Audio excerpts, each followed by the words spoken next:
MacArthur Amerika sejati, bule sejati. Dan dia tahu ada hal yang begitu banyak menguntungkan di bumi Republik ini, Ustaz. Di bumi Republik ini, Ustaz, yang dimiliki, yang dititipkan Allah. Dia tahu itu. Negara ini, Republik ini dititipkan Allah, bukan kebetulan. Dititipkan Allah kepada orang Muslim, supaya orang Muslim bisa rawat sesaudaranya yang non Muslim, bisa sayang. Orang Ambon bilang baku sayang. Dia tahu itu. Ini harus dihancurkan. Karena apa? Karena nama Islam akan mencuat lewat Republik ini. Karena nama Islam akan mencuat lewat Republik ini. Ini bahayanya. Begitu besar usaha mereka untuk dirikan pangkalan militer di sini. Sampai sekarang, qadarullah, tidak jadi. Dan film ini 1988 diputar di Beverly Hills. Dan film ini memberi dampak yang luar biasa, bahwa segala sesuatu bukan kebetulan, tapi semuanya adalah grand design. Anak-anak kecil jadi lupa waktu, terutama yang Muslim. Bahkan emak-emaknya nganterin anaknya perempuan di make up sedemikian rupa seperti orang dewasa, pakai bajunya minim, lalu menghafal lagu-lagu barat yang tidak ada tentang cintanya Allah, daripada anak-anak diantar untuk menghafal Al-Quranul Karim.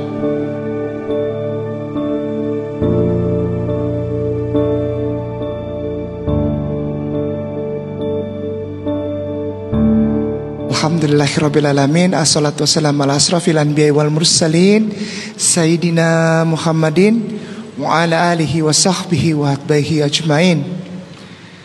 Ashhadu an la ilaha illallah wahdahu la syarikalah, wa ashhadu anna Muhammadan abduhu wa rasuluhu la nabiyya ba'da. Allahumma salli ala Sayyidina Muhammad wa ala ali Sayyidina Muhammad kama sallaita ala Sayyidina Ibrahim wa ala Sayyidina Ibrahim wa barik ala Sayyidina Muhammad wa ala Sayyidina Muhammad kama barakta ala Sayyidina Ibrahim wa ala Sayyidina Ibrahim fil alamina innaka Hamidun Majid. Rabbi shrah li sadri wa yassir li amri wahlul 'uqdatam min lisani yafqahu qawli. Amma ba'd. Dengan segala ucapan syukur dan rasa bahagia, penuh rasa sukacita, saya kembali berada di Masjid As-Salamah. Assalam di Perumahan Wika. Ini yang kedua kali, alhamdulillah. Beberapa bulan yang lalu, di saat saya pertama kali ke Balikpapan, saya juga sempat ke masjid yang dimuliakan dan disayangin serta dirahmatin Allah Subhanahu wa taala. Para ustadz, para mualim, para pengurus DKM Masjid As-Salam, beserta seluruh jamaah sholat subuh yang diberkahi, dirahmatin dan disayangin oleh Allah Subhanahu wa taala. Di kali kedua ini saya merasakan bahwa tidaklah ada terjadi sesuatu yang namanya kebetulan, atau yang sering disebut orang coincidence, atau kebetulan, apa sesuatu yang terjadi tidak dirancang atau tidak digambarkan sebelumnya lalu terjadi, dan ini oleh begitu banyak orang dan begitu lamanya waktu, dalam begitu lamanya waktu disebut sebagai kebetulan. Dan saya adalah bagian yang kata orang kebetulan.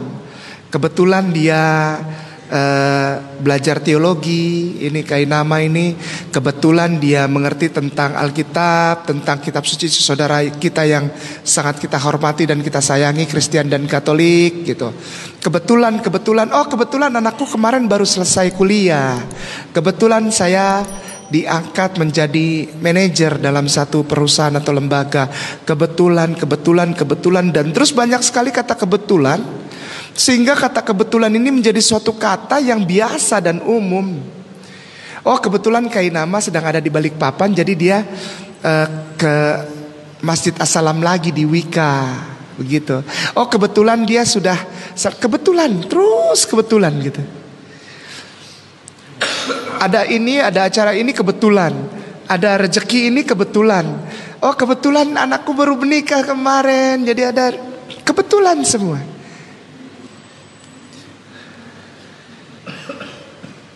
Segala puji hanya bagi Allah, satu-satunya penguasa, satu-satunya kekuatan yang tak nampak dan tak dapat dibayangkan, tak dapat digambarkan bentuknya.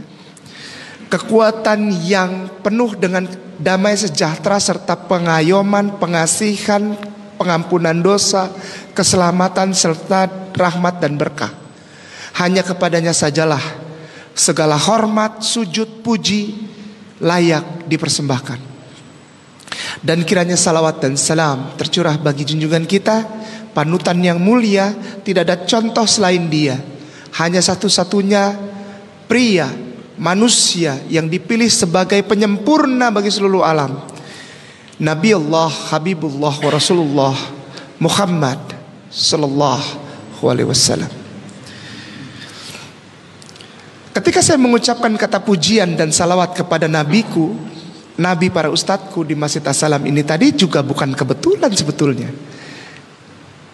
Tapi kata kebetulan ini selalu ditempatkan dalam setiap sisi kehidupan manusia, termasuk muslimin wal muslimat, mukminin dan mukminat.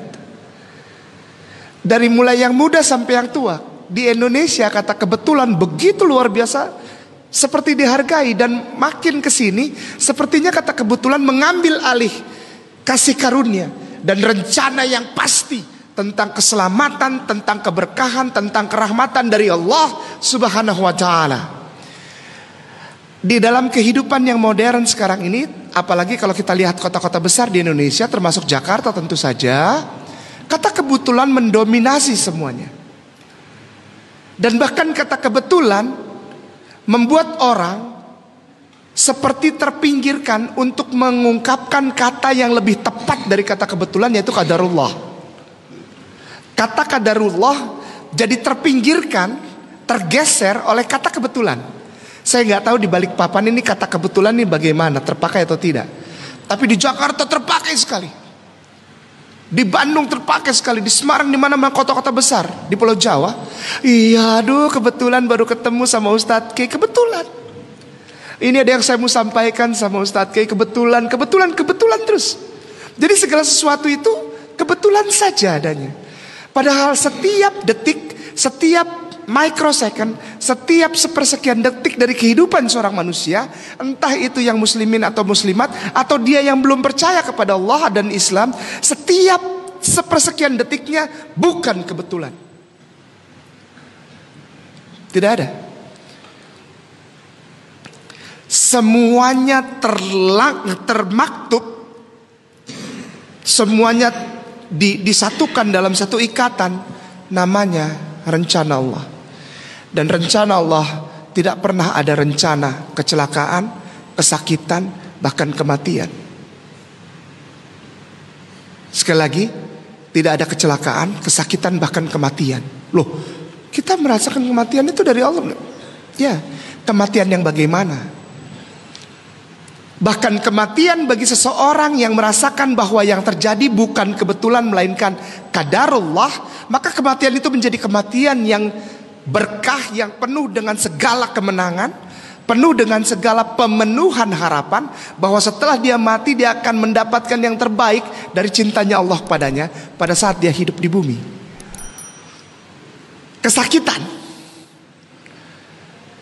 Kesakitan seorang yang menempatkan kata qadarullah pada setiap sisi kehidupannya, maka sakit itu adalah suatu karya dan kebesaran keagungan cintanya Allah padanya.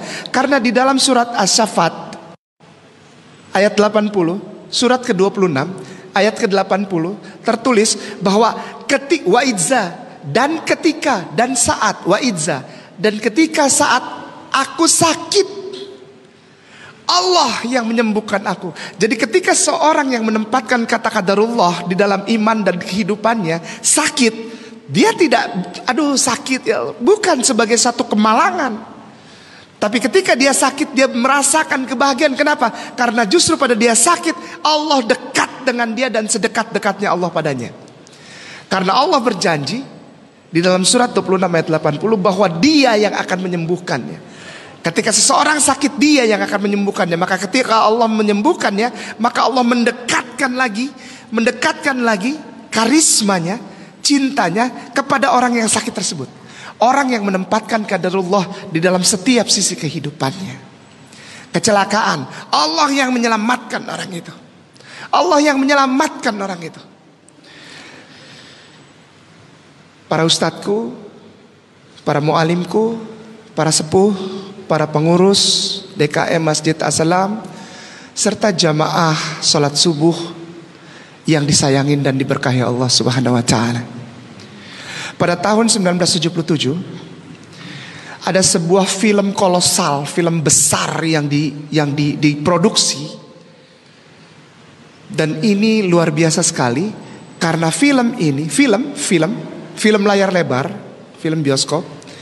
Film ini diproduksi di luar jalur mainstream, dijual di luar jalur yang utama.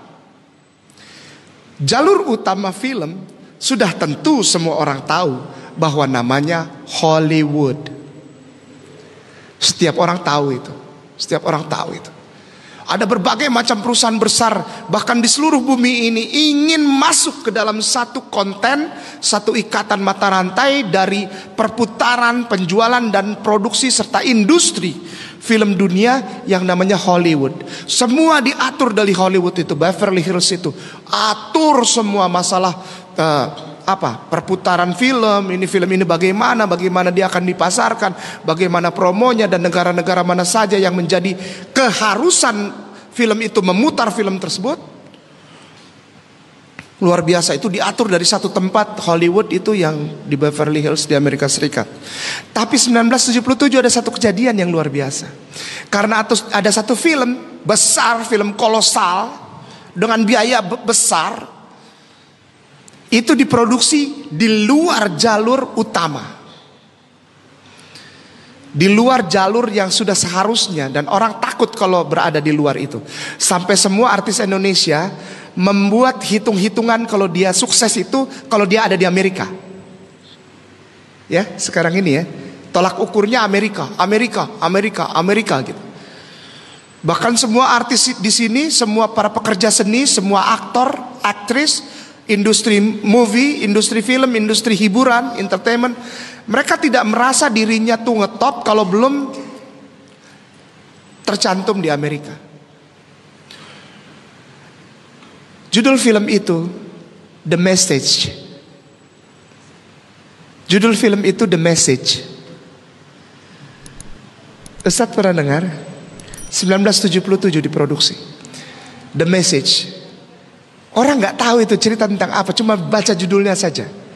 Bahkan gambar cuplikan film itu pun tidak dipasang. Omar Sharif, salah satu bintang besar Hollywood pada saat itu, ikut main di film itu. Omar Sharif, seorang aktor, ya, keturunan Mesir, aktor Hollywood besar, keturunan Mesir, dia ikut main di film itu. Dan film itu judulnya The Message. Dan film The Message di-ban bukan karena dia memberontak terhadap mata rantai itu, tapi karena The Message bilang film ini adalah satu gambaran bahwa tidak pernah ada kebetulan. Semuanya qadarullah. The Message bercerita tentang Rasulullah Muhammad sallallahu alaihi wasallam di dalam saat-saat hijrah beliau dari Mekah ke Yasrib yang untuk kemudian disebut sebagai kota Madinah. Film ini di-ban, tidak bisa ditonton, tidak bisa diretribusikan, didistribusikan, tidak bisa. Semua pengusaha dan para pemegang jalur penjualan film di industri film Hollywood itu menutup langkah film The Message untuk bisa ditonton bahkan oleh orang Muslim sendiri. Luar biasa tuh film. Butuh waktu kurang lebih 11 tahun sebelum pemutaran film perdana ini dimulai, dan dimulainya justru di Hollywood. Dan itu bukan kebetulan. Qadarullah. Dan semua yang menonton pertama di gala primer film itu 90% bukan orang Muslim.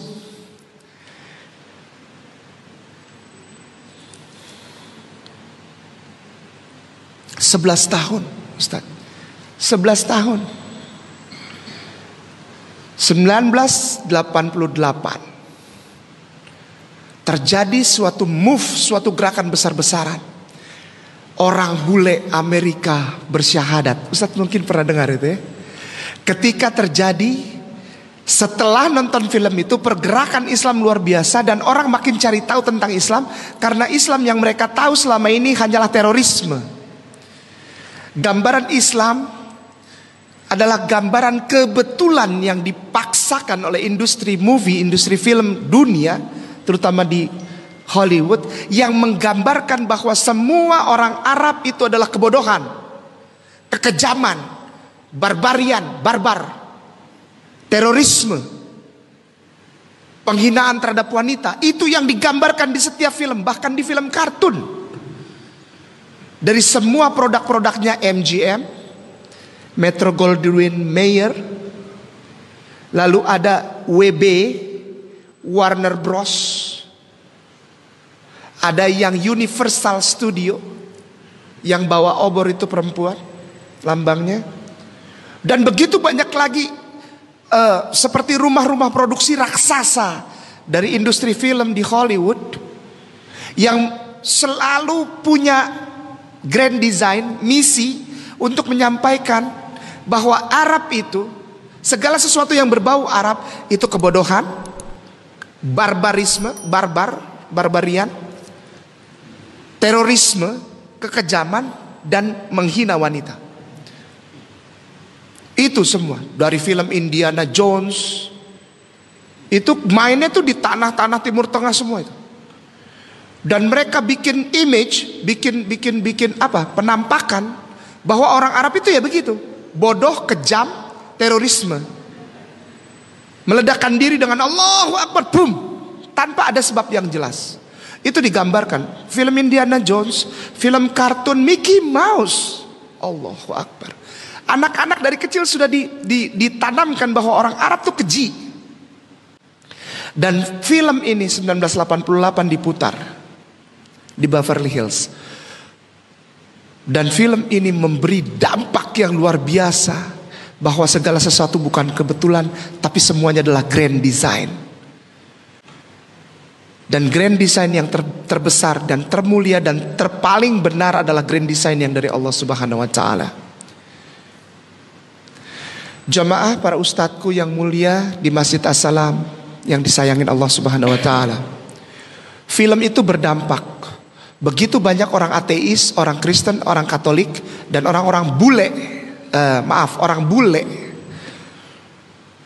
mencari tahu apakah benar Islam itu begitu, apakah benar orang Arab itu begitu, seperti yang dia gambarkan dari movie-movie, dari film-film yang ada di Hollywood. Mereka cari tahu itu. 1989 adalah pertama kali di Texas, dekat dengan tempat perjudian terbesar di bumi ini, Las Vegas, di satu padang pasir yang dulunya gersang, Nevada, lalu dibangun pusat-pusat perjudian dan kemaksiatan, jadi ramai itu kota, jadi hidup. Padahal itu tandus, itu apa? Padang pasir tadinya itu tandus, tapi dibangun pusat perjudian, pusat kemaksiatan, tempat tinju yang paling hebat aja ada di situ. Di Las Vegas. Dan di Las Vegas 1989 diletakkan batu pertama untuk membangun rumah Allah di sana. Dan alhamdulillah sekarang sudah besar terjadi. Dan makin mengikis tempat-tempat maksiat di sana karena mereka malu.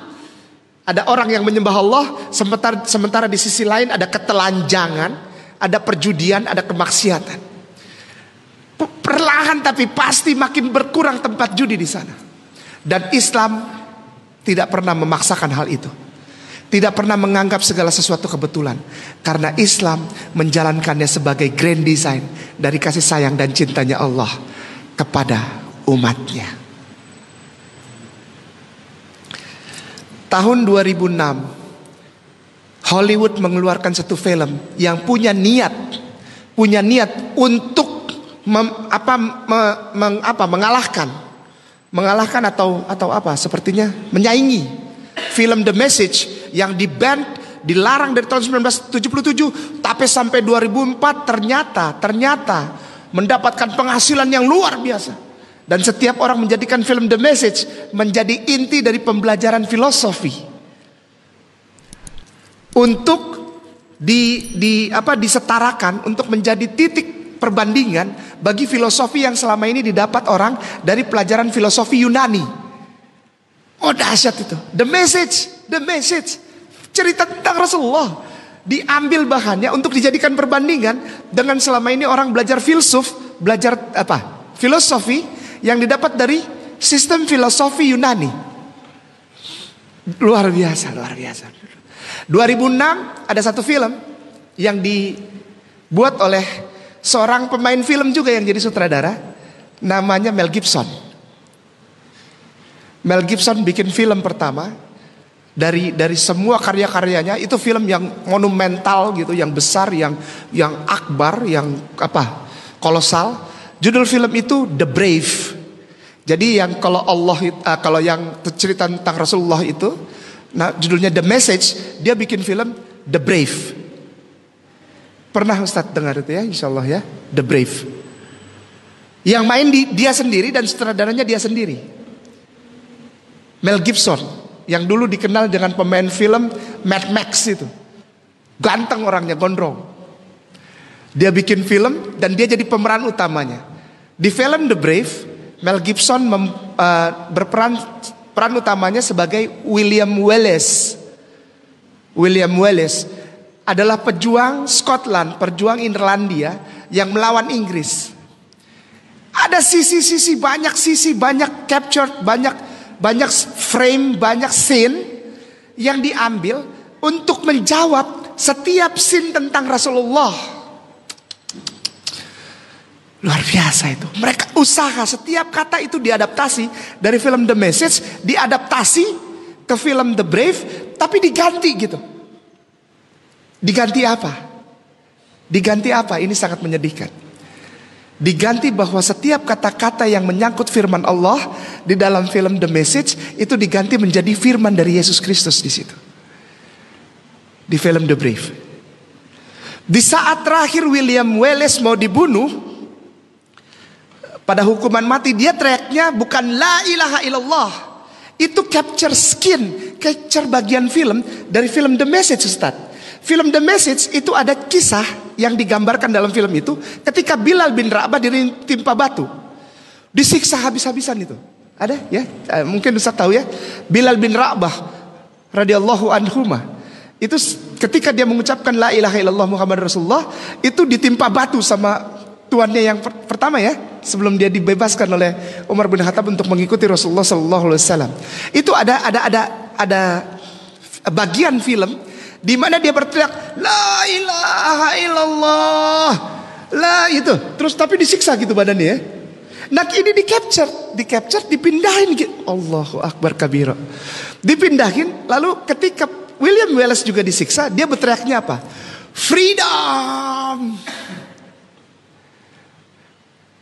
Aku terbebas dari harus mengucapkan la ilaha illallah. Aku tidak perlu mengucapkan bahwa Tuhan itu satu. Ini freedom yang aku perjuangkan, bukan firman Allah. Sampai sebegitu detil orang-orang di luar Islam, musuh Islam, memikirkan cara untuk menghancurkan ini, Ustaz. Ini nih, isi kepala, pola pikir para ustadzku yang mulia, yang disayangi oleh Allah Subhanahu wa taala. Ustadz, kita hidup di tahun 2018. Sekarang ini bukan lagi perang fisik, Ustadz. Perang fisik. 1921, 1927. Waduh, berapa tahun yang lalu? 1921, 1927. Ketika pertama kali Disney tanda tangan, Disney. Masih muda dia seorang kartunis. Disney. Ada tulisannya, suka lihat Disney. Ya, Maka sejak saat itu dimulai suatu era baru untuk menyerang bukan umat di bumi, bukan. Islam diserang. Era baru cara menyerang Islam. Ustadz mohon maaf, saya ini hari kelima, ya hari ini hari kelima, dan ini awal hari kelima saya di Balikpapan. Dan Allah tidak kebetulan menempatkan saya, ini qadarullah saya tempatkan di sini untuk menyampaikan bahwa Indonesia yang tercinta ini, republik ini menjadi salah satu negara utama yang menjadi sasaran untuk mind war. Perang pola pikir, perang bukan lagi begini Ustadz. Banyak biaya, Amerika merasakan itu. Dia mulai perang, ini dia ikut perang dunia pertama menjadi pembela. Dia kehilangan banyak, kehilangan nyawa warga negaranya, uang habis-habisan. Perang dunia kedua dia turun lagi. Sampai-sampai MacArthur di Filipina masuk pulau kita nih di Maluku sana, pulau apa? Morotai. Lalu dia di Morotai dia bilang, I shall return. Bukan di Filipina dia bilang begitu, di Morotai. Maksudnya apa? Dia mau kembali lagi ke Indonesia. MacArthur Amerika sejati, bule sejati. Dan dia tahu ada hal yang begitu banyak menguntungkan di bumi republik ini Ustadz. Di bumi republik ini Ustadz, yang dimiliki, yang dititipkan Allah, dia tahu itu. Negara ini, republik ini dititipkan Allah, bukan kebetulan. Dititipkan Allah kepada orang muslim, supaya orang muslim bisa rawat saudaranya yang non muslim. Bisa sayang. Orang Ambon bilang baku sayang. Dia tahu itu. Ini harus dihancurkan. Karena apa? Karena nama Islam akan mencuat lewat republik ini. Ini bahayanya. Begitu besar usaha mereka untuk dirikan pangkalan militer di sini. Sampai sekarang, qadarullah tidak jadi. Morotai pertama, lalu Ambon, lalu maaf ya Ustadz ya, maaf, Makassar, itu sasaran. Lalu tiba-tiba bergeser ke arah barat. Tidak jadi juga, tidak jadi. Karena kalau sampai kita punya pangkalan militer AS, habis sudah kita nggak punya negara lagi. Allah sayang, karena di dalam pembukaan Undang-Undang Dasar disebutkan atas berkat rahmat Allah yang kasih ini republik, Allah yang jaga ini republik, Allah yang rawat ini republik, dititipkan kepada umat Islam. Masuk lewat media Ustadz. Ini nih di dalam otak nih perangnya. Jadi mereka bilang sekarang mind war. Nggak ada lagi perang begini, banyak biaya, rugi mereka. Peluru mahal Ustaz. Peluru mahal. Mereka udah coba ke Irak, gagal. Biaya habis. Mereka tiba-tiba kejar Usama bin Laden. Padahal nggak tahu Usama bin Laden di mana. Tiba-tiba mereka bilang sudah ditembak di kamar. Dan tidak diotopsi, langsung dibuang ke laut katanya. Ini lambang kekalahan Ustaz. Dan Allah membukakan setiap trik, setiap keinginan, setiap taktik yang ingin melawan kebenaran Islam. Allah buka menjadi kebodohan. Jadi kelihatan orang diketawain. Ustadz mohon maaf ya, di republik ini sudah banyak kejadian yang Allah bukakan, yang tadinya taktik untuk menyerang Islam, menyerang, mendiskriminasi Islam, memfitnah Islam, Allah buka jadi kebodohan. Orang ketawa. Gitu aja. Sekarang terjadi the message, pesan.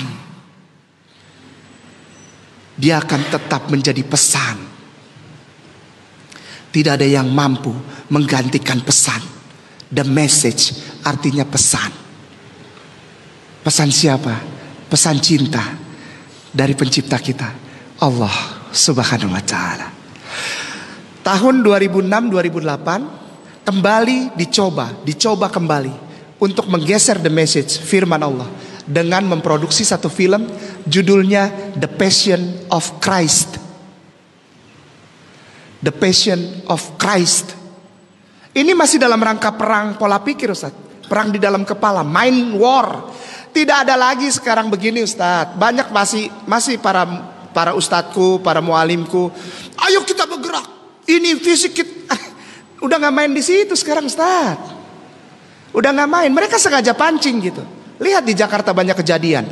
Ya. Begitu bergerak Islam disalahkan. Lihat tuh umat Islam. Ya.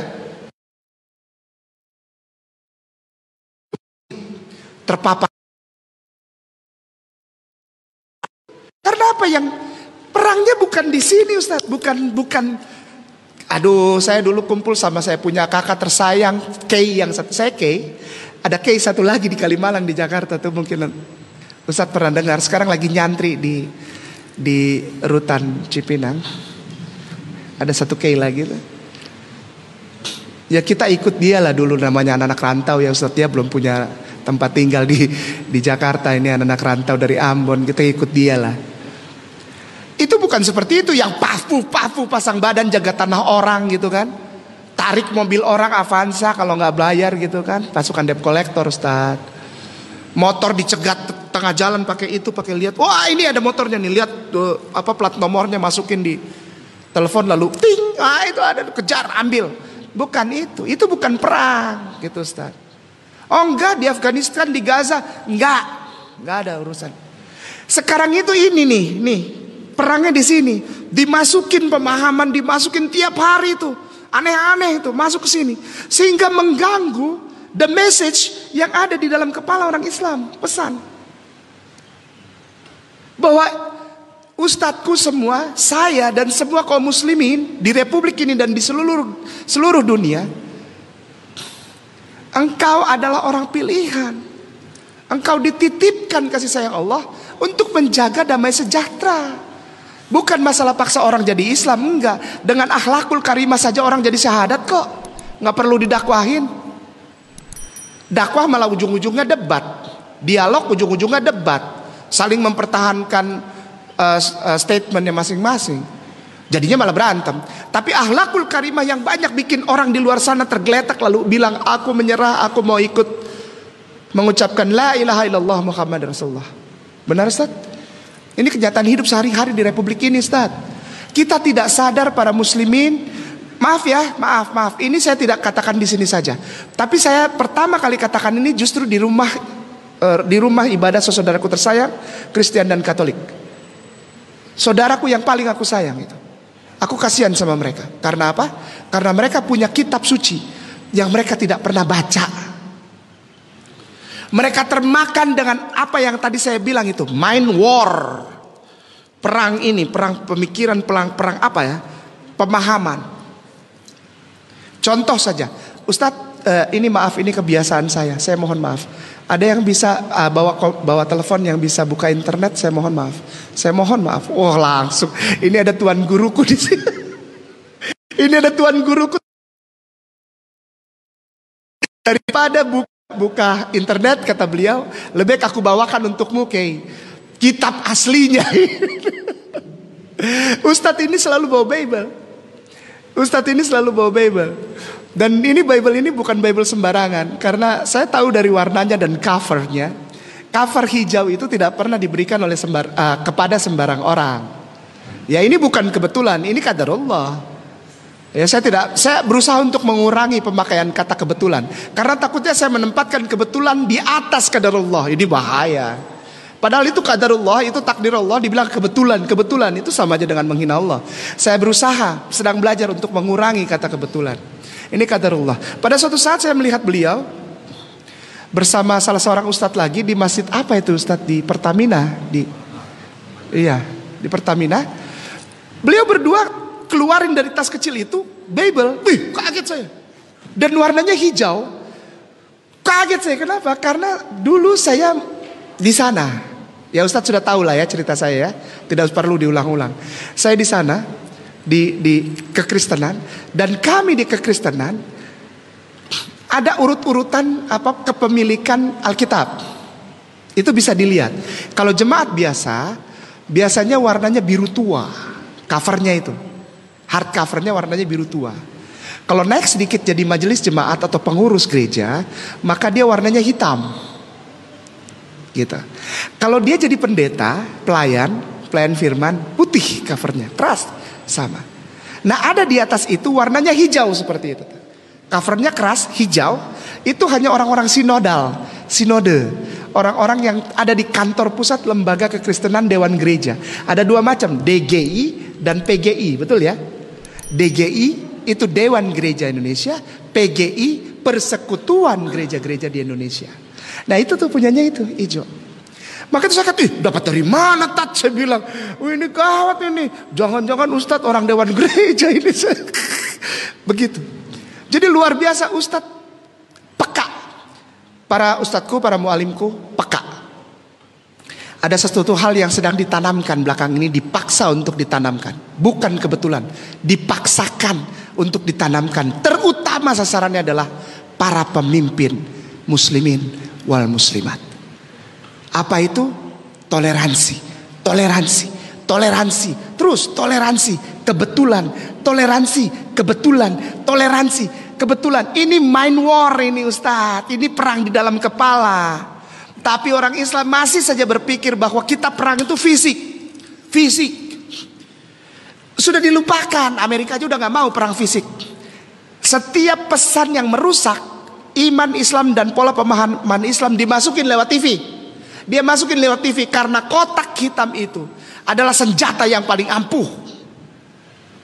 Senjata yang paling ampuh dengan biaya yang kecil tapi ampuh sasarannya. Lewat musik.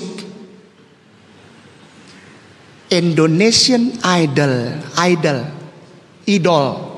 IDOL, idol, mengadaptasi dari American Idol. American Idol, idol itu patung sesembahan Ustadz. Artinya, coba buka kamus, kamus besar bahasa Indonesia. Idol, idol itu bentuk patung kecil yang disembah. Apa namanya? Apa? Kayak berhala. Idol, ya. Idol itu artinya sebetulnya bukan idola, bukan. Tapi diarahkan ke sana supaya orang Indonesia percaya dan semua orang anak-anak kecil jadi lupa waktu, terutama yang Muslim, bahkan emak-emaknya nganterin anaknya perempuan di make up sedemikian rupa seperti orang dewasa, pakai bajunya minim, lalu menghafal lagu-lagu Barat yang tidak ada tentang cintanya Allah. Daripada anak-anak diantar untuk menghafal Al-Quranul Karim. Ini contoh saja. Masih banyak lagi iklan. Iklan produk. Nih, satu garis hijau, satu garis hijau, satu garis hijau. Kayak garuk gini, kayak digaruk gini. Ustaz, ada pernah lihat hijau? Itu minuman kesegaran. Orang bilang huruf M. Ada 3 garis hijau, dipakai di motornya Rossi itu. The Doctor pakai itu. Ustadz kok nonton terus sih dari tadi film ceritanya. Terus American Idol, terus Rossi. Iya, tapi jangan sampai ambil waktu untuk baca Quran, baca hadis, belajar Quran, belajar hadis, sholat, jangan. Kita perlu tahu juga apa gerakan mereka gitu loh. Maksudnya up to date. Jadi Muslim juga jangan ketinggalan zaman. Jangan di dalam tempurung. Kita nggak tahu kita lagi diapain Ustadz. Harus up to date. Pernah lihat itu? M itu monster hijau. Itu satu garis itu Vav. Satu garis itu mewakili Vav. Vav itu adalah huruf Ibrani. 6. Jadi 3 garis 6. Lambang Dajjal. Kitab Wahyu. Ustadzku terhormat, saya mohon maaf. Wahyu di belakang Ustaz, paling belakang Ustaz.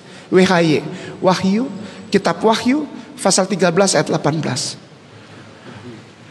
Al-Quran detil menerangkan Dajjal saja. Kitab Wahyu pasal 13 ayat ke-18 Ustaz. Iya, betul Ustaz. Ustaz ini dahsyat, perjanjian baru ya. Dia sampai tahu perjanjian baru, perjanjian lama. Saya makin curiga. Ini tuan guruku, saya nggak. Jadi kalau ada dia saya nggak berani ngomong sih, iya benar. Soalnya kartunya udah ketahuan semua sama beliau. Allahu Akbar. Ya sudah ada. Pasal 13 ayat 18. Kitab Wahyu pasal 13 ayatnya yang ke-18. Ustaz sudah dapat itu? Iya, baik. Boleh dibacakan.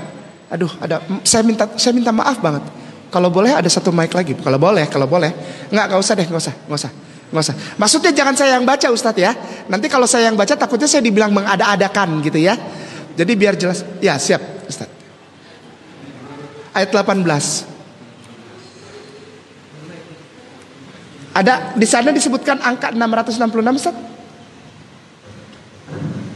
Yang penting di Iya. sini ialah hikmat. Hikmat. Barang siapa yang bijaksana, baiklah dia menghitung bilangan Binatang ya. Karena bilangan itu adalah bilangan seorang manusia dan bilangannya adalah 666. Saya bukan memakai Alkitab sebagai pegangan saya untuk melihat. Enggak, Al-Quran lebih detail tentang itu. Al-Quran lebih detail. Hati-hati, matanya bukan di tengah satu, tapi picak sebelah. Ini sedang digeser sekarang, Ustaz. Ada usaha mind war, ada usaha menggeser pemahaman Islam yang benar, yang pasti. Bismillahirrahmanirrahim. Zalikal kitabul la raiba fihi hudallil muttaqin. Itu mau digeser. Tidak ada keraguan pada ayat Quran. Ini mau digeser apa? Di Rusia ada bayi, astagfirullahaladzim, nauzubillah min dzalik. Di Rusia bayi lahir, matanya di tengah satu. Lalu Dajjal itu mata, setiap gambar tentang Dajjal pasti matanya di tengah satu. Seperti raksasa, gigantikal. Padahal bukan itu yang digambarkan oleh Al-Quranul Karim. Tapi mau digeser ya. Ada yang di sini satu. Matanya, itu Dajjal. Jadi matanya satu, matanya satu, matanya satu. Memang satu matanya, tapi bukan bentuknya satu. Dia dua, cuman yang satu picak. Dan ini dibilang kebetulan. Ini kebetulan aja sama. Tidak. Ini rancang bangun, grand design, yang dipersiapkan untuk meminggirkan satu-satu poin penting dari pemahaman Islam yang rahmatan lil alamin. Digeser, anak-anak mulai digeser pemahamannya. Bahasa Inggris lebih bagus. Kalau ada sekolah yang berbahasa Inggris, bangga mami papinya bawa anaknya ke situ. Every single day they talking only in English in their daily activities. Lalu maminya bilang, siapa misalnya namanya? Rudy. Your father is going to somewhere, just ask your father. Lalu anak dengan bangga di depan orang-orang, Daddy, Mommy, could you give me something, please, I want to talk to you. Dan dia bangga. Dan tetangga-tetangga mulai lihat, ini yang benar. Ini digeser. Bahasa Arab. Kalau mau ekstrim sekalian, bahasa Hebrew, Ibrani. Atau beda very Ibrit, Mashalom kha. Ayo kita ngobrol bahasa Hebrew, bahasa Ibrani. Sekalian kalau mau ekstrim ya, kalau mau radikal sekalian radikal. Bilangan ini 666 dijadikan mainan, Ustadz. Dijadikan mainan. Disney, Mickey Mouse itu perwakilan dari angka 666. Maaf, ini nanti mungkin ini kalau ini live streaming saya minta maaf ya, diedit aja nanti ya. Paulus, pemimpin besar Vatikan Katolik di Gereja Santo Petrus Basilika, jaraknya sekitar 40 sampai 50-an kilo lah dari Turino. Saya tidur di Turino dulu dan belajarnya di Vatikan. Itu adalah lambang dari Vicarium Filii Dei. Disusun huruf itu, angkanya jadi 666. Ada seorang penyanyi namanya siapa yang ganteng, penyanyi muslim nih, yang nyanyi Insya Allah, siapa itu? Ya, Maher Zain punya lagu yang punya pesan di dalamnya, yang sebetulnya orang Islam harus lihat itu. Because the sign so clear, ada lagunya. Karena tandanya sudah jelas. Tanda-tanda Dajjal itu sudah jelas, tapi bahkan orang muslim gak sadar. Celana Levi's, celana jeans, orang muslim yang kaya berusaha beli yang original aja. Levi's itu anaknya Nabi Yakub alaihissalam, dan dia sekarang itu termasuk suku-sukunya, keturunan Lewi. Itu anak pertama namanya Ruben, anak Nabi Yakub alaihissalam nih, Nabi Yakub. Yang paling tua namanya Ruben. Simon, orang kita bilang Simon. Lewi, Isakar, Yehuda, nenek moyang orang Yahudi. Gad, Naftali, Asher, Dan, Zebulon. Nomor 11 Nabi yang ganteng, Yusuf. Nomor 12 Bene Amen. Bene anak laki-laki, Amen ditutup. Benyamin penutup, anak laki-laki terakhir, anak laki-laki bungsu. Kalau Nabi Yusuf katanya pangais bungsu, kata orang Sunda, pangais bungsu. Nah, Ruben, Simon, Levi itu sering kita lihat padahal di celana jeans itu. Yang asli ya, maka itu lebih baik pakai yang KW aja lah. Jangan malu pakai yang KW. Kenapa? Karena jika kita beli yang original, baik kemeja, baju, kaos, atau sepatu, atau jeans, atau tas yang ada tulisan Levi, S, Anda sedang menyumbang 10 sen per dolar, 10 sen dari harga produk tersebut, dikirim ke sana, ke tanah Palestina, dipakai oleh tentara Zionis buat tembakin saudara antum di Gaza. Ini fitnah? Enggak fitnah. Orang saya pernah di sana. Betul ya Ustaz ya? Oh sudah pernah lihat itu? Sudah baca Ustaz? Alhamdulillah. Tapi masih banyak Ustaz, apalagi muslimin kaya di Jakarta yang maunya beli barang-barang asli, produk-produk, salah satunya Levi's. Levi, S. Orang Levi yang tinggal di Austria, S-nya itu lambang dari Strauss. Levi Strauss. Ini gawat ini. Strauss itu pemberi dana pertama untuk berdirinya lembaga yang namanya Zionis di Jenewa tahun 1913. Strauss berdiri pertama Zionis. Lalu dengan lantangnya mereka berani bilang, ini pembelokan juga, ini bukan kebetulan, ini qadarullah. Dibolokin sama dia, dibelokin bahwa orang-orang Israel itu adanya di luar tanah Palestina. Dia balik tahun 1942 sampai 45 karena takut sama Hitler, dibunuhin orang Yahudi, ya, sampai Hitler bilang, aku sebetulnya bisa membunuh semua orang Yahudi, tapi aku tinggalkan sedikit supaya kamu rasa bagaimana kejahatannya Yahudi. Itu kata-kata Hitler. Ya, Ich bin der Jesu apa dalam bahasa Jerman itu dia bilang pokoknya gitulah. Aku sebetulnya bisa bantai semua orang Yahudi bisa, tapi aku sisain katanya. Aku sisain sedikit supaya warga dunia tahu bagaimana nih jahatnya nih orang Yahudi. Bapak pernah baca itu? Itu kata-kata Hitler itu. Sebelum dia ditemukan mati bunuh diri di bawah di bunkernya itu di rumahnya. Ini Yahudi bahaya Ustaz. Bahaya. Yahudi yang mana? Yahudi yang Zion, yang Zionis. Dia gak peduli masalah agama. Mau Islam, mau Kristen, sesama Yahudi di Golan itu ditembakin sama mereka, ditembakin lalu diambil tanahnya. Dibangun itu flat itu. Lalu orang mulai tanya, itu kan saudaramu. Tuhan bisa memilih katanya. Nanti kalau mati nyawanya bisa dipilih sama Tuhan sendiri katanya. Biar Tuhan yang pilih, kita tembak aja di sini kita matiin, Tuhan bisa memilih yang mana yang masuk surga, yang mana masuk neraka. Kacau ini orang.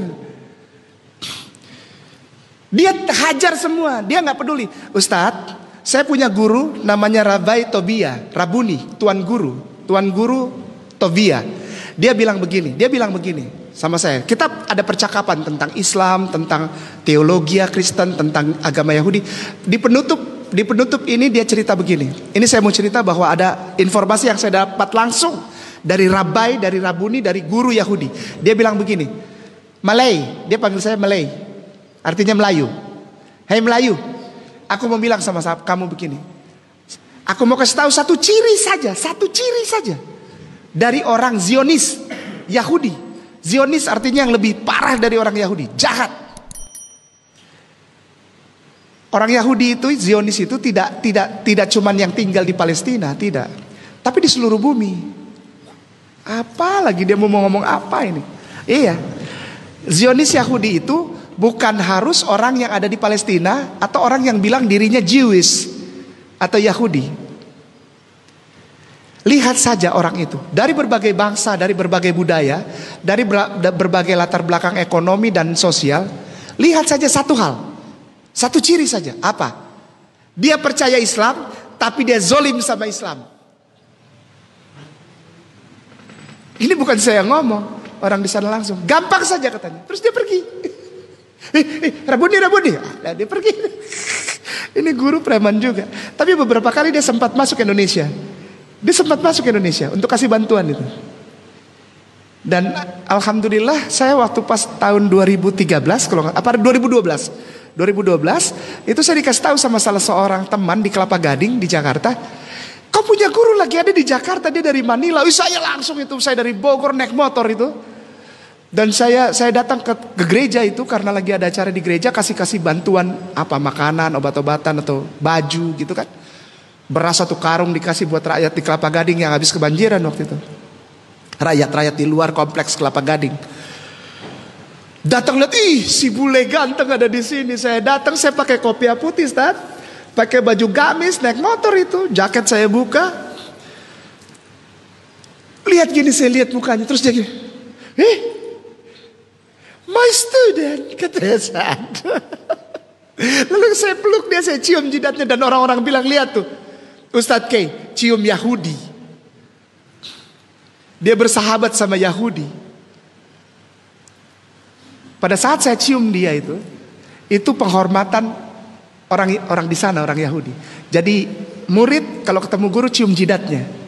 Ini yang dilakukan Yudas kepada Yesus Kristus, yang lalu ada timbul pemikiran bahwa Yudas disalib. Yudas disalib. Tidak, Yudas tidak disalib. Yudas bukan pengganti, ada seseorang lain. Toh Al-Quran tidak menyebutkan Yudas disalib. Kembali kepada 666 yang dibaca Ustadz, terima kasih sudah baca itu. Yang pada mulanya adalah hikmat, ya. Yang penting di sini hikmat, artinya pengetahuan. Kita membaca, kita harus menghitung katanya tadi. Ada apa-apa kita hitung. Angka bilangan binatang ini, Alkitab tulis itu binatang ini. Dan angka binatang ini adalah angka seorang manusia, betul? Dan bilangannya adalah 666. Ustadz, saya minta tolong, Ustadz. Mari menjadi pembawa kabar, awareness, apa? Kepekaan. Kata orang Jerman bilang, Achtung, perhatian. Ini waktunya sudah dekat. Perang bukan lagi fisik. Di Jakarta kemarin 212 dibikin desain gimana supaya orang Islam marah dan terjadi chaos. Benar gak? Tapi tidak, karena itu bukan kebetulan. Itu Allah yang desain. Diperkirakan orang-orang yang 212 kemarin gak mau pulang, sehingga harus dipaksa untuk bubar. Tidak, habis sholat zuhur jam 2 mereka jalan pulang dengan bahagia, dengan damai sejahtera. Begitu banyak yang ingin dibelokkan dan dipancing umat Islam untuk fisik.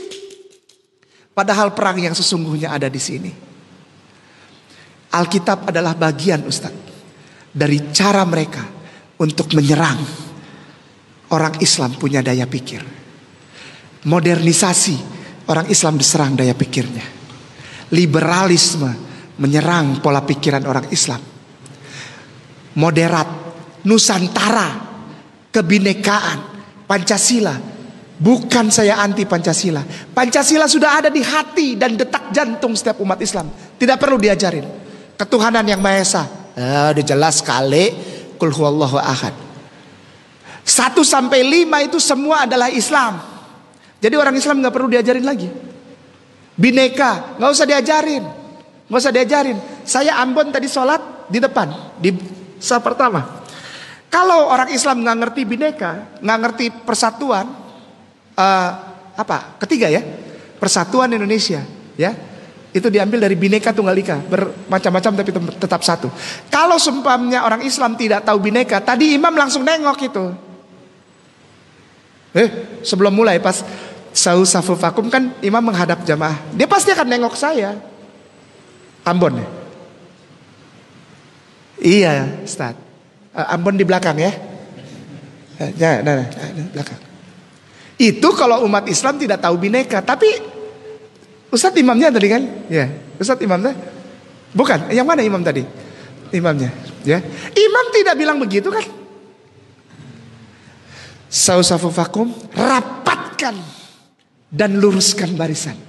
Kau mau negro, kau mau bule, kau mau cungkoren, orang Tionghoa, orang Cina, orang Manado, Kiapastongana, orang Ambon, Beta Ale, orang Jawa, endi wae mas, nggak peduli, rapatkan barisan, rapat. Ukhuwah Islamiyah, tidak dibilang NU rapat, Muhammadiyah jauh. Enggak ada. Muhammadiyah rapat, NU pusing sekarang. Enggak begitu. Enggak ada. Enggak ada urusan. Jemaah tabligh jalan kaki aja nggak usah sholat. Enggak. Rapatkan dan luruskan. Artinya apa? Ukhuwah, we are brother and sister, satu keluarga. Ya Allah, Engkau persatukan kami ya Allah. Terima kasih ya Allah. Ini persaudaraan dalam Islam, persaudaraan yang penuh berkah ya Allah. Dan luruskan. Apa? Bukan barisannya saja Ustaz. Benar gak? Aku datang hanya untuk bersama saudaraku di dalam Islam menyembah Tuhanku. Titik. Semoga berkenan. Perang kita bukan ada di luar, tapi di dalam Ustaz. Sekali lagi, perang kita bukan ada di luar, tapi ada di dalam. Jaga anak-anak kita. Jaga kita. Jaga keluarga kita. Dari perang di dalam kepala. Semoga berkenan. Maafkan Kainama kalau ada salah-salah kata atau tindakan yang tidak berkenan. Mohon dimaafkan. Keberkahan dan segala sesuatu yang baik hanya datang dari Allah Subhanahu wa ta'ala saja. Kiranya masjid yang disayangin Allah ini bukanlah terjadi karena kebetulan, tapi ini adalah rencana Allah. Sehingga kemegahan gedung ini, gedung rumah ibadah Masjid As-Salam ini juga menggambarkan kemegahan iman Islam dari setiap pengurus DKM, jamaah, dan seluruh sepuh, bini sepuh, alim ulama di masjid ini. Barakallahu fikum, billahi taufiq wal hidayah. Wassalamualaikum warahmatullahi wabarakatuh. Oh iya, Ustadz boleh? Ininya, Ustadz di masjid ini? Oh silakan, baik. Ya. Iya, naam Ustadz. Saya tahun 1970 dari Buntang, dari Samarinda, dari sini dengan pesawat ke sana, lalu naik sini laut. Saya makan salah seorang ustaz. Jadi lalu di sini benjol dari sholat. Saya mau tanya habis sholat saya makan ustaz. Sebetulnya kalau Islam itu apakah ada namanya kebetulan? Tadi dia bilang, mau tanya itu. Dia bilang ada. Dari mana contohnya? Tadi Haji Rahim dari Balikpapan ke sini sampai di Sangatta, di pelabuhan di sini kan direncanakan kan? Iya kan bisa rencanakan. Tapi saya mau tanyakan ini, apa itu kebetulan atau tidak? Nah itu yang pertama. Kemudian, apakah dalam Islam itu dikenal kebetulan? Dua pertanyaan saya. Sekarang sudah jawab Ustaz. Baik, insya Allah. Sudah? Ya. Terima kasih. Mantap. Oh sudah terjawab ya? Iya. Ya, alhamdulillah. Alhamdulillah. Artinya dibenarkan oleh Tuan Guruku. Jadi saya senang, lega gitu. Kalau ditanya saya bingung juga jawabnya. Selain daripada hadis dan ayat suci Al-Quran, sebetulnya berpegangnya gampang saja, rukun iman saja. Aku percaya kepada Allah, percaya kepada malaikat Allah, percaya kepada kitab-kitab sebelum Al-Quran, percaya kepada nabi-nabi yang diserahkan kepercayaan kitab-kitab tersebut, nabi-nabi sebelum Rasulullah Muhammad SAW, lalu percaya kepada hari akhir. Yang nomor 6 nih, percaya kepada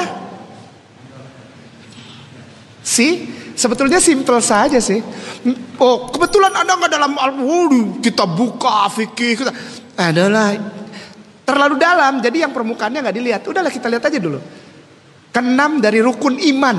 Orang itu disebut beriman kalau dia percaya kepada qadarullah, qadar, bukan percaya kepada kebetulan. Bagaimana mungkin orang itu disebut beriman tapi dia menempatkan kebetulan sejajar atau bahkan lebih tinggi daripada qadarullah? Ini bahaya. Insya Allah berkah. Ustaz. Terima kasih banyak. Jazakumullah khairan. Ya, Parakletos, baik. Sehubungan dengan yang tadi itu, Parakletos dalam bahasa Yunani koine itu ada dua macam. Yang pertama disebut paraklete. Yang kedua adalah parakletos. artinya adalah pengerja, utusan, pembawa damai. Lebih tepatnya konsel. Apa itu konsel itu? Konselor. Apa? Kayak konjen, kayak misalnya ada negara ada konjen, konsulat. Nah, perwakilan gitu ya. Konsulat jenderal misalnya gitu. Parakletos lebih tepat disematkan kepada orang yang menjadi perwakilan, pengurus dari suatu kekuatan besar. Dia perwakilannya untuk mengurus hal itu gitu loh Ustaz. Paraklete dari kata kletein. Kletein artinya apa? Misalnya surat-surat dikumpulin, dirapihin gitu. Nah, itu pekerja apa? Pegawai negeri sipil ya. Di Athena itu disebut kletein. Ya, dari salah satu nama dewa di sana, Kleto. Lalu dari kata ini juga dimiringkan menjadi klepto. Pernah dengar kata kleptomania? Orang yang pengen punya aja, pengen ngerapihin aja punya orang. Padahal bukan punya dia, ngambilin apa perentil-perentil klepto. Pernah dengar? Kleptomania, sakit anak itu. Padahal dia punya duit tapi dia nggak mau bayar. Diambilin aja, itu dari situ. Parakletos artinya perwakilan dari kerajaan sorga. Dan parakletos bukan cuma Yesus. Orang klaim parakletos itu Yesus, tidak. Parakletos justru yang sempurna. Jadi paraklete itu kata yang belum sempurna, kata sempurnanya adalah parakletos kepada Rasulullah Muhammad Sallallahu Alaihi Wasallam. Yang ada di dalam kitab Yohanes pasal 16 ayat 7 sampai 14. Ini dahsyat Ustadz ini. Demikianlah. Parakletos apa? Parakletos adalah counselor, perwakilan kerajaan sorga di bumi yang mengurus urusan Allah. Ada di Yohanes pasal 16 ayat 7 sampai 14. Barakallah Ustaz. Barakallah.